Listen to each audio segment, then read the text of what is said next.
अन्नदाता। पग पग पर है संग तुम्हारे अन्नदाता।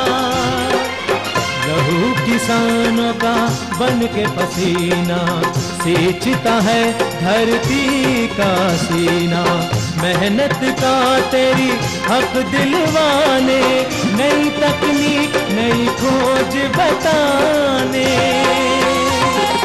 पशुधन को गुणवान बनाना, पौध सुरक्षा को सिखलाना, खेती के सब गुर समझाने, भारत का सरताज बनाने।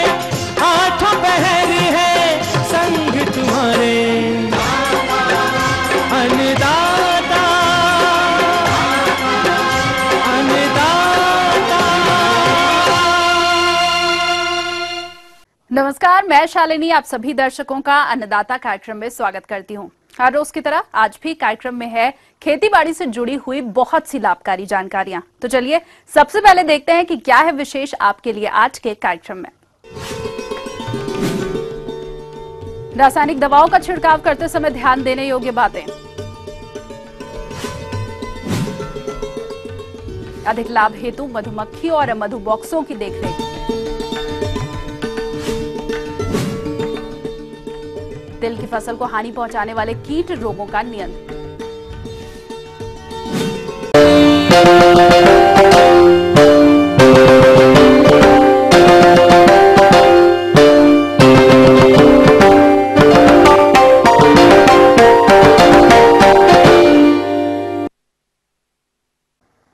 हमारे प्रदेश में जो खरीफ फसलें लगी हुई हैं उनमें अभी कीट व्याधियों की समस्या आ रही है और उनके नियंत्रण के लिए किसान भाई रासायनिक दवाओं का छिड़काव भी कर रहे होंगे, लेकिन इनके छिड़काव करने पर भी उनका नियंत्रण नहीं हो पाता है, जिसका मुख्य कारण है किसान अपनी स्वेच्छा किन्हीं भी दो या फिर दो से अधिक दवाओं को मिलाकर छिड़काव कर देते हैं और दवा की कितनी मात्रा डालनी है इसका उन्हें ज्ञान नहीं होता। तो फसलों पर इन दवाओं का छिड़काव करते समय कौन कौन सी बातों को ध्यान में रखना जरूरी है, आइए जानते हैं कृषि महाविद्यालय बिलासपुर के वैज्ञानिक डॉक्टर RKS तिवारी से। धान के किसान या सब्जी के किसान सभी के साथ ये समस्या बहुत बड़ी है और किसान भाई हमेशा कोशिश ये करते हैं कि चूंकि श्रमिक की समस्या है इसलिए वो हमेशा उनकी एक कोशिश रहती है कि अगर दो दवाइयों का इस्तेमाल हमें करना है तो वो दोनों को अगर हम मिला के डालें तो अच्छा है। लेकिन इसके कभी कभी बड़े बहुत बुरे परिणाम भी होते हैं। जो दवाई की मात्रा है, पानी की मात्रा है, सही समय का जो आकलन है, ये सब चीज़ें बहुत ज़रूरी हैं। अगर हमें जो बीमारियां हैं उनको अगर रोकथाम करनी है या फसल में उचित प्रबंधन करना है। अभी समस्या ये है कि किसान भाई जो दवाइयाँ डाल रहे हैं, दवाई तो वो उतनी ले आते हैं जितनी जो रिकमेंडेड है या जो हम बताते हैं कि भाई जैसे आप आधा लीटर दवाई आपको 1 एकड़ में लगेगी या आपको 1.5 लीटर दवाई 1 हेक्टेयर में लगेगी, तो वो दवाई की मात्रा तो पूरी ले आते हैं। लेकिन जब दवाई घोलने की बात आती है तो जितनी मात्रा हम लोग पानी की बताते हैं उसका 1 भाग भी नहीं घोलते। 1 एकड़ में हम लोगों ने बता के रखा, सब किसान भाइयों को बताते हैं कि कम से कम 12 स्प्रेयर पानी एक उसमें एकड़ में जाना चाहिए। तो किसान भाई क्या करते हैं कि वो 1 एकड़ में मात्र 5 से 6 स्प्रेयर डालते हैं और दवाई ज्यादा डालते हैं। तो इससे होता ही है कि दवाई एक तो किसान भाइयों को आर्थिक जो नुकसान है वो उठाना पड़ता है। अगर आधा लीटर दवाई में काम चल रहा है तो 1 लीटर दवाई डालने की आवश्यकता नहीं है, क्योंकि वो जो आधा लीटर बताई गई है वो उसकी क्षमता के आधार पर बताई गई है कि उसमें वो नियंत्रित कर देता है। और दूसरा ये कि किसान भाइयों का सीधा संपर्क दवाई विक्रेताओं से रहता है। बिल्कुल अच्छी बात है, होना भी चाहिए। तो दवाई विक्रेता जब दवाइयाँ देते हैं तो उनकी हमेशा उनकी इच्छा ये रहती है कि उनकी दवाइयाँ ज़्यादा से ज़्यादा बिके। तो वो एक ही कीड़ा या एक ही बीमारी के लिए 2 या 3 दवाइयाँ साथ में दे देते हैं। कि जो मिक्स करके डालने की दवाई है कि वो कभी चाहते हैं कि जो कीटनाशक दवाई है उसको फफूंद करके डाल दें, या अगर दानेदार कोई दवाई है तो उसको खाद के साथ डाल दें। तो इस तरह की जो चीज़ें हैं उससे भी किसान भाइयों को कभी कभी काफ़ी नुकसान होता है, फसलों को भी नुकसान होता है और दवाइयों का असर अच्छे से नहीं होता है। जैसे अब जिंक सल्फेट अगर हमें डालना है खैरा डिजीज के लिए, जिंक सल्फेट उपयोगी है, लगभग 8 किलो 1 एकड़ में लगता है।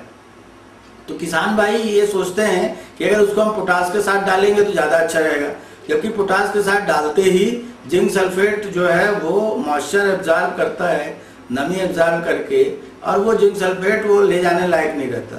तो जिंक सल्फेट अगर डालना है तो अलग से डालें, पोटास और सुपर फास्फेट डालना है या यूरिया डालना है तो उनको अलग अलग तरीके से डालें। दूसरा ये कि कभी भी जब भी कीड़ा या बीमारी जो है अगर हमारे खेत में का प्रकोप है तो कभी भी खाद की मात्रा या खाद का जो डालने का समय है उसको आगे पीछे किया जा सकता है। अगर हम उसी समय खाद डालेंगे तो कीड़ा भी ज़्यादा आएगा, बीमारी भी ज़्यादा आएगी। इस चीज़ का भी ध्यान रखना किसान भाइयों के लिए ज़रूरी है।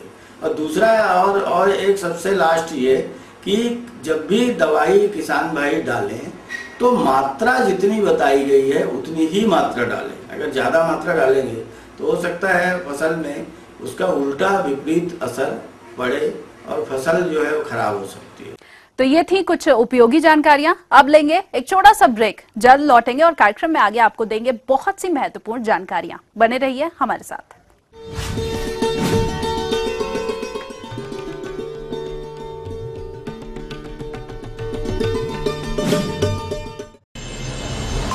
ईटीवी की खबरें वेब पर देखने के लिए लॉग इन कीजिए news18.com। आपके शहर, जिले और राज्य की ताजा खबरें, गुदगुदाने वाले कार्टून, सामयिक आलेख, ईटीवी के प्रोग्राम और मुद्दों पर आपकी राय, सब कुछ मिलेगा एक जगह news18.com पर। facebook.com/news18india पर लाइक कीजिए और ट्विटर पर फॉलो कीजिए @news18। news18.com, complete ETV on web।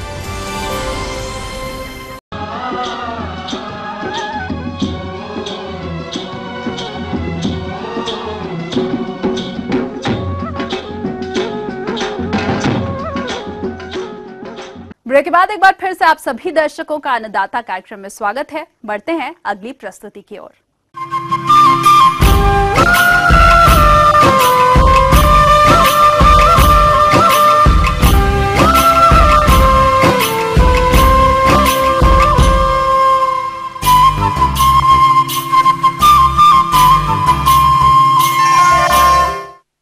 मधुमक्खी पालन व्यवसाय से होने वाले लाभ को देखते हुए प्रदेश के गिर्द क्षेत्र के किसान बड़ी तेजी से इसे अपना रहे हैं। लेकिन इस व्यवसाय से भी अधिक लाभ तभी संभव है जब मधुमक्खी और मधु बॉक्सों की देखरेख और प्रबंधन मौसम के हिसाब से किया जाए। तो अभी बरसात के मौसम में इसकी देखभाल और प्रबंधन कैसे करना है, आइए जानते हैं कृषि विज्ञान केंद्र मुरैना की विषय विशेषज्ञ डॉक्टर स्वाति सिंह से। जैसा कि सबको पता है कि अब मधुमक्खी पालकों के लिए अच्छा समय आने वाला है। जहाँ पर भी बाजरा का क्षेत्र है वहाँ पर मधुमक्खियों को पराग मिलता है और आसपास जहाँ पर भी छोटे मोटे जो पेड़ पौधे लगे हैं, जहाँ पर फूल हैं, वहाँ से उनको परागरस मधुरस आराम से मिल जाता है और दोनों ही स्थितियों में मधुमक्खी के वंशों में बढ़ोतरी होती है। लेकिन सबसे ज्यादा हमें आवश्यकता पड़ती है वर्षाकालीन प्रबंधन में मधुमक्खियों का रखरखाव करने की। जहाँ पर भी हम मौन वंशों को रखें ऐसे स्थान पर रखें जहाँ पर हमारे बक्सों पर सीधे वर्षा ऋतु की बौछारें ना पड़े। अगर बरसात अत्यधिक होगी और बक्सों के ऊपर डायरेक्ट बारिश का पानी भरेगा तो हमारी लकड़ी भी सड़ सकती है। लकड़ी अगर सड़ेगी तो उसमें दीमक की समस्या का हमें नुकसान उठाना पड़ेगा और दीमक अगर हो गई तो वो हमारे बक्से को नष्ट कर देगी। दूसरी बात हमें विशेष ध्यान ये रखना है कि हमें अपने मधुमक्खी के बक्सों को जमीन पर ना रख करके किसी ऐसे स्टैंड पर रखना है, चाहे वह लोहे से बना हुआ हो या वो लकड़ी से बना हुआ स्टैंड हो, जिस पर मधुमक्खियां का बक्सा आराम से रखा गया हो, मधुमक्खी का बक्सा, और जिस पर चढ़ करके चीटा, चींटी या अन्य कोई भी ऐसा इंसेक्ट जो हमारी मधुमक्खियों को नुकसान ना पहुंचा पाए। तीसरा, बक्से का जो रखने की स्थिति है वो पीछे से थोड़ा ऊंचा होना चाहिए और आगे की तरफ थोड़ा सा झुका हुआ न होना चाहिए। इसका मुख्य उद्देश्य यह है कि जो वर्षा का पानी है वो सीधे मुख्य द्वार से बक्से के अंदर प्रवेश न कर सके। मधुमक्खियों के आसपास पानी का भराव नहीं होना चाहिए। अगर पानी का भराव अत्यधिक होगा तो वहां पर भी गंदगी पनपेगी। तीसरा, हमें यह उनका जो मुख्य द्वार है वो हमें पूर्व दिशा की ओर रखना चाहिए। अगर हमारे पास व्यवस्था पूर्व दिशा में रखने की नहीं है तो दक्षिण पूर्व की तरफ भी हम उनका मुंह करके बक्से को रख सकते हैं। मधुमक्खी के बक्सों में नमी और आर्द्रता नहीं होनी चाहिए। बक्सों के ऊपर हम जो बोरे डालते हैं वो गीले ना हो। मधुमक्खी के बक्से के आसपास फूलों की पर्याप्त व्यवस्था होनी चाहिए। पीने के पानी की स्वच्छ व्यवस्था होनी चाहिए। मेड़ों पर पानी बहता हुआ होना चाहिए। इस समय शहद निष्कासन, अगर बारिश हो रही हो तो शहद निष्कासन हमें बक्सों से नहीं करना चाहिए और उनके फ्रेम को खाली नहीं करना चाहिए। बस हमें आवश्यकता है उन्हें कीटनाशकों से दूर रखने की, क्योंकि इस समय खेती का समय है। खरीफ फसलों में लोग बाग ज्यादातर वीडीसाइड और इंसेक्टिसाइड का प्रयोग करते हैं। अगर इंसेक्टिसाइड वीडीसाइड का प्रयोग करते हैं तो आवश्यकता है कि हम अपने मौन वंशों को, मौन पेटियों को ऐसे स्थान पर रखें जहां पर लगभग 1 किलोमीटर से 2 किलोमीटर की रेंज में कीटनाशकों का प्रयोग ना होता हो या वहां पर प्रयोग ना किया गया हो, क्योंकि इस समय मोमी पतंगे का अटैक सबसे ज्यादा रहता है। और अगर मोमी पतंगा बक्से के अंदर घुस जाएगा तो जितने भी हमारे मोमी छत्ते इसमें लगे हुए हैं उन्हें नुकसान कर देगा। इस स्थिति में मधुमक्खियां घर छोड़कर भाग जाती हैं। इस स्थिति से बचने के लिए अगर मौसम साफ है, मौसम खुला हुआ है, तो हम बक्सों से फ्रेम्स को निकाल करके बाहर बक्सों की सफाई करें। और अगर उसमें आवश्यकता है तो उसे बक्से को खाली करके नीम का धुआं दे करके बक्से की सफाई करें, जिसके अंदर उसकी दरारों में फंसे हुए कोई भी खराब इंसेक्ट होंगे जो मधुमक्खियों को नुकसान पहुंचाते होंगे वो नष्ट होकर के मर जाएंगे। तीसरा, इस समय चीटा चींटी का अटैक बहुत ज्यादा रहता है। हमें इस बात का ध्यान रखना चाहिए कि मधुमक्खी के ऊपर यह नुकसान तो नहीं कर रही हैं। अगर कहीं नुकसान कर रही हैं तो घास, खरपतवार या बक्सों से छूने वाले जितने भी खरपतवार या घास वगैरह हैं उनको काट करके जमीन को साफ कर देना चाहिए। और जमीन के आसपास हमें कीटनाशक छिड़क करके उनका प्रयोग करना चाहिए। लेकिन ध्यान रखें कि बक्से के एकदम नजदीक हम कीटनाशक का प्रयोग ना करें, दूर पर हम डस्टिंग करके उसका प्रयोग करें। इस समय सबसे ज्यादा प्रकोप ततैया और बर्रैया का होता है, क्योंकि इस समय ग्रीष्मकालीन के बाद जब हम वर्षाकालीन में प्रवेश करते हैं तो मधुमक्खियां, जो बड़ी मक्खी होती है, भौरा मक्खी जिसे हम कहते हैं, वो अंदर बक्से में जाकर के रॉबिंग करती है, जिसे हम बोलते हैं डकैती। डकैती करते समय अगर मधुमक्खी के आसपास हम देखें, ऊपर पेड़ों के छत्ते के आसपास कहीं ततैया, बर्रैया या भौरा मक्खी मंडरा रही है तो हमें मुख्य द्वार को छोटा कर देना चाहिए। मुख्य द्वार को छोटा करने से हमें यह लाभ होगा कि हमारी जो श्रमिक मक्खियां हैं वही केवल अंदर से बाहर जा पाएंगी, और अन्यथा हमारी जो बाहर की मक्खियां हैं, चाहे वह ततैया हो, बर्रैया हो या हमारी भौरा मक्खी हो, जिसका आकार हमारी श्रमिक मक्खियों से बड़ा होता है, जिसके कारण हम अगर मुख्य द्वार छोटा कर देंगे तो वह अंदर प्रवेश नहीं कर पाएंगी। इस समय मेढक का भी प्रकोप बहुत ज्यादा रहता है। मेढक है, छिपकली है, इनसे भी हमें अपने मधुमक्खियों को बचाव से रखना होगा। अगर इस प्रकार हम मधुमक्खियों की देखरेख करेंगे तो निश्चित ही हमें मधुमक्खियों में बढ़ोतरी तो होगी ही, क्योंकि इस समय मधुमक्खियों के लिए पराग और मधुरस दोनों ही उपलब्ध होने लगा होगा। आगे और भी है कुछ रोचक जानकारियां, पर यहाँ पर रुकेंगे। एक और कमर्शियल ब्रेक के लिए जल्द हाजिर होंगे।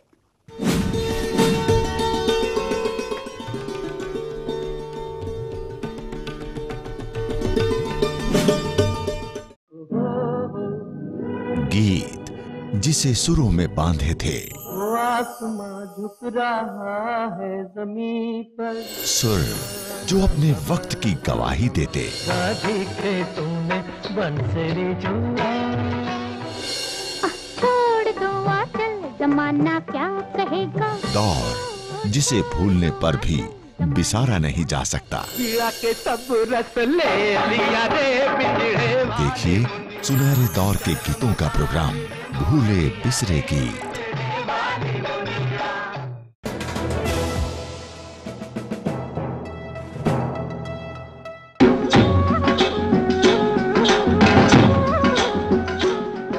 ब्रेक के बाद आप सभी दर्शकों का स्वागत है और चलिए अब रुख करते हैं अगली कड़ी की ओर।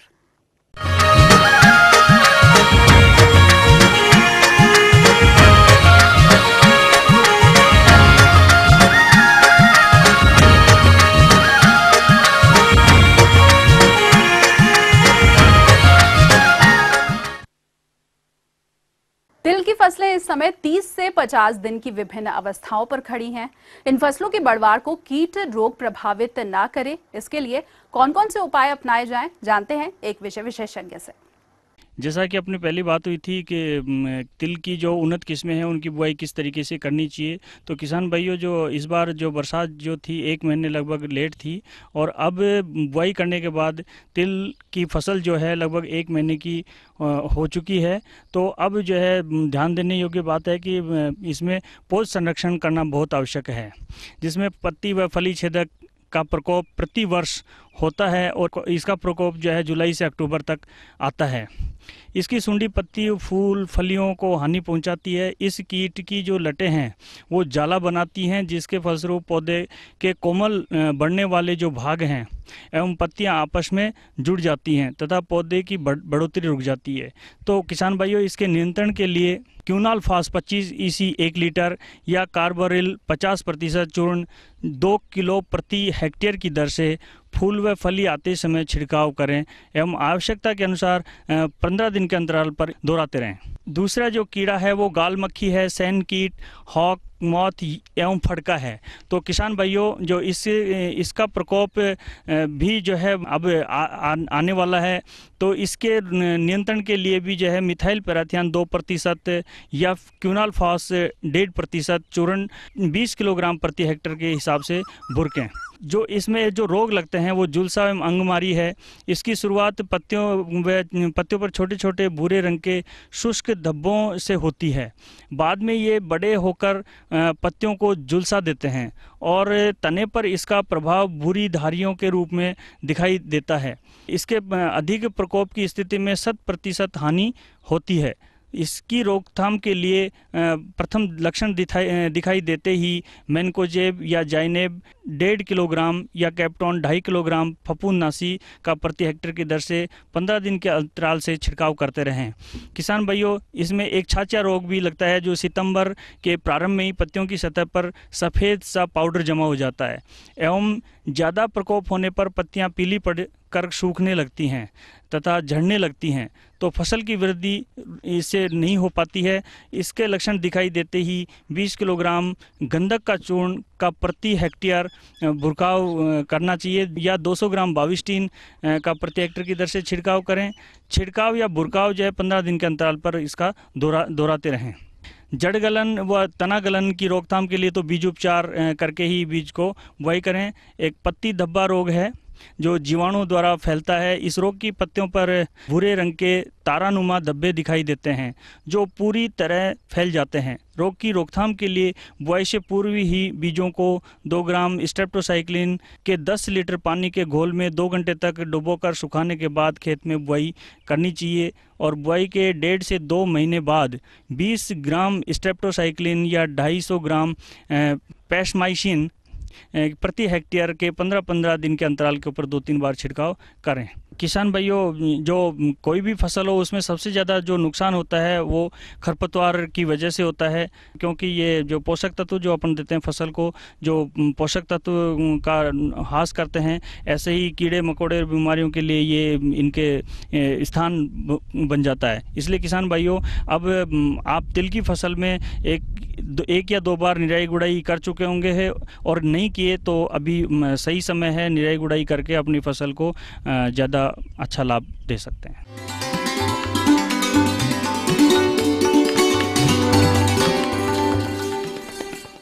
अन्नदाता हेल्पलाइन निःशुल्क फोन संपर्क सेवा के माध्यम से आपके द्वारा पूछे गए प्रश्नों में से एक या फिर 2 महत्वपूर्ण प्रश्नों को हम अपने कार्यक्रम में शामिल करते हैं और इसी के तहत आज का चयनित प्रश्न और उसका जवाब इस प्रकार है।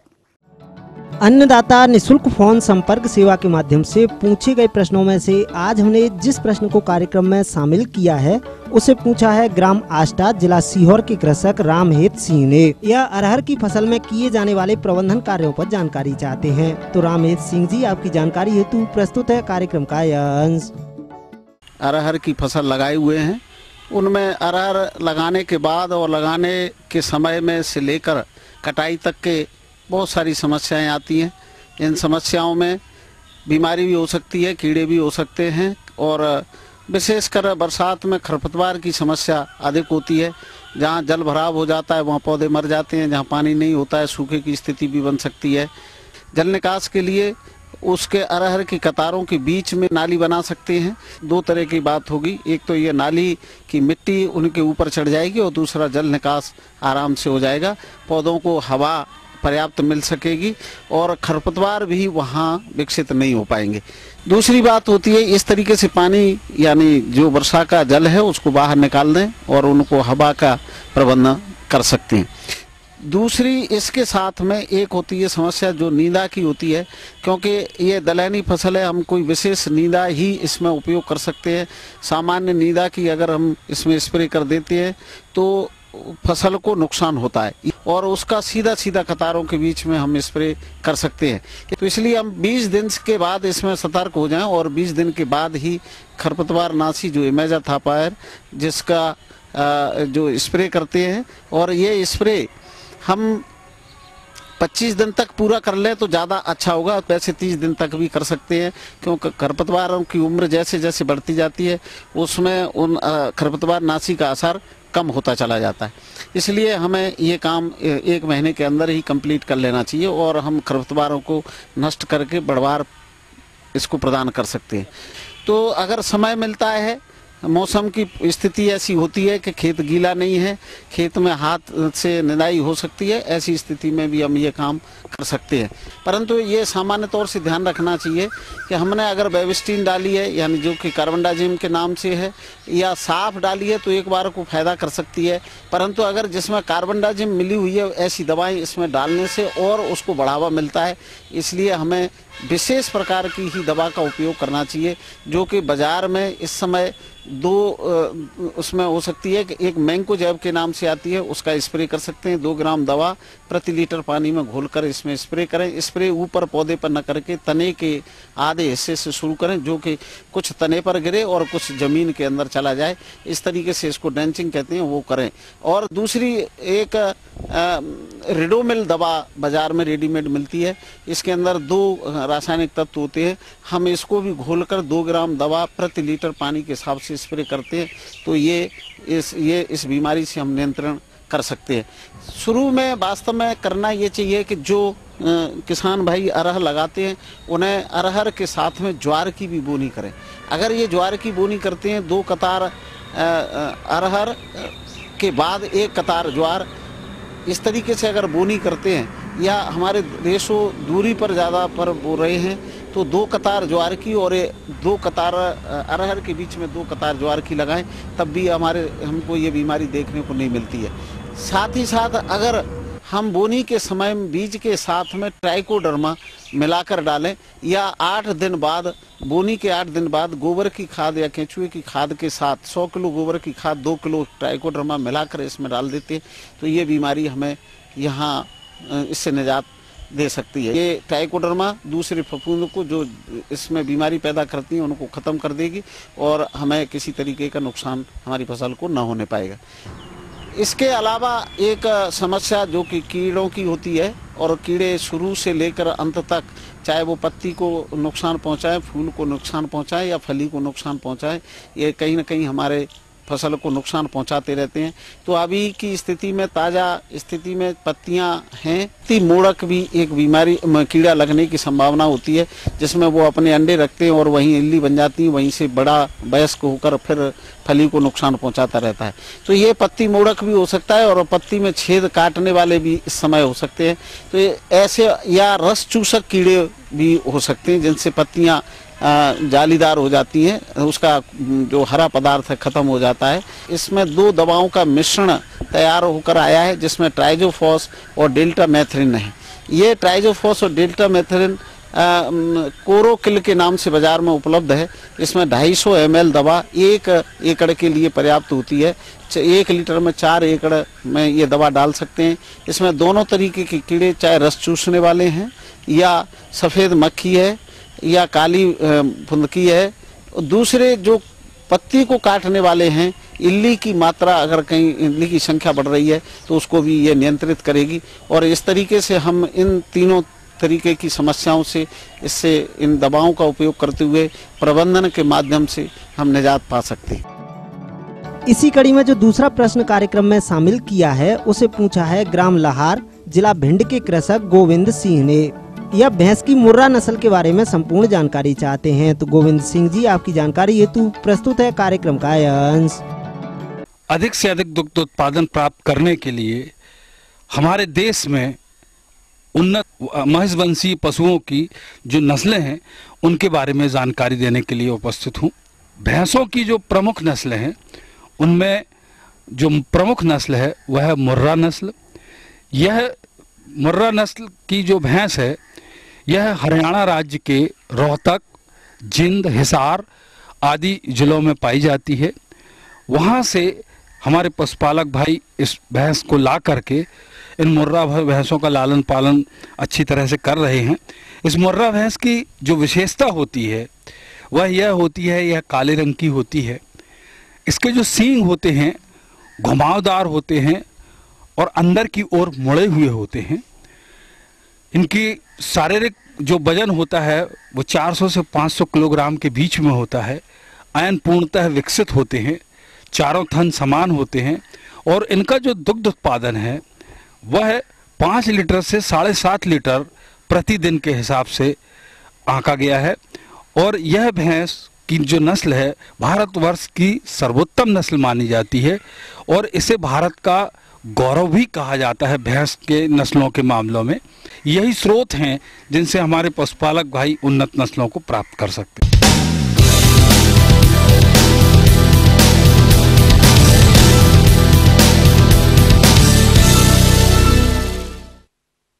राज्य की विभिन्न मंडियों में कृषि उत्पादों के चढ़ते उतरते बाजार भाव की संक्षिप्त जानकारी इस प्रकार है।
हम ये उम्मीद करते हैं कि आज का कार्यक्रम आप सभी दर्शकों के लिए उपयोगी रहा होगा। किसान भाइयों, अन्नदाता आपकी सेवा के लिए संकल्परत है।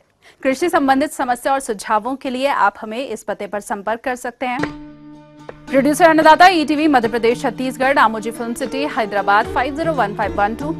साथ ही आप हमें ईमेल भी कर सकते हैं। हमारा ईमेल आईडी है annadatami@etv.co.in। इसके अलावा आप हमें निःशुल्क हेल्पलाइन नंबर 180010084599 पर सोमवार से शनिवार सुबह 10 से शाम 4 बजे के बीच संपर्क कर सकते हैं। और आइए अब देखते हैं कल दिखाए जाने वाले कार्यक्रम की मुख्य झलकियां। वर्षा आधारित क्षेत्रों में धान की कतार विधि से खेती करना है अधिक लाभदायक। गाय और भैंस पालन से अधिक लाभ हेतु खिलाएं संतुलित आहार। तो फिलहाल अन्नदाता की पूरी टीम को दीजिए इजाजत। कल फिर से इसी समय आपसे मुलाकात होगी कृषि संबंधित कुछ और रोचक जानकारियों के साथ। नमस्कार।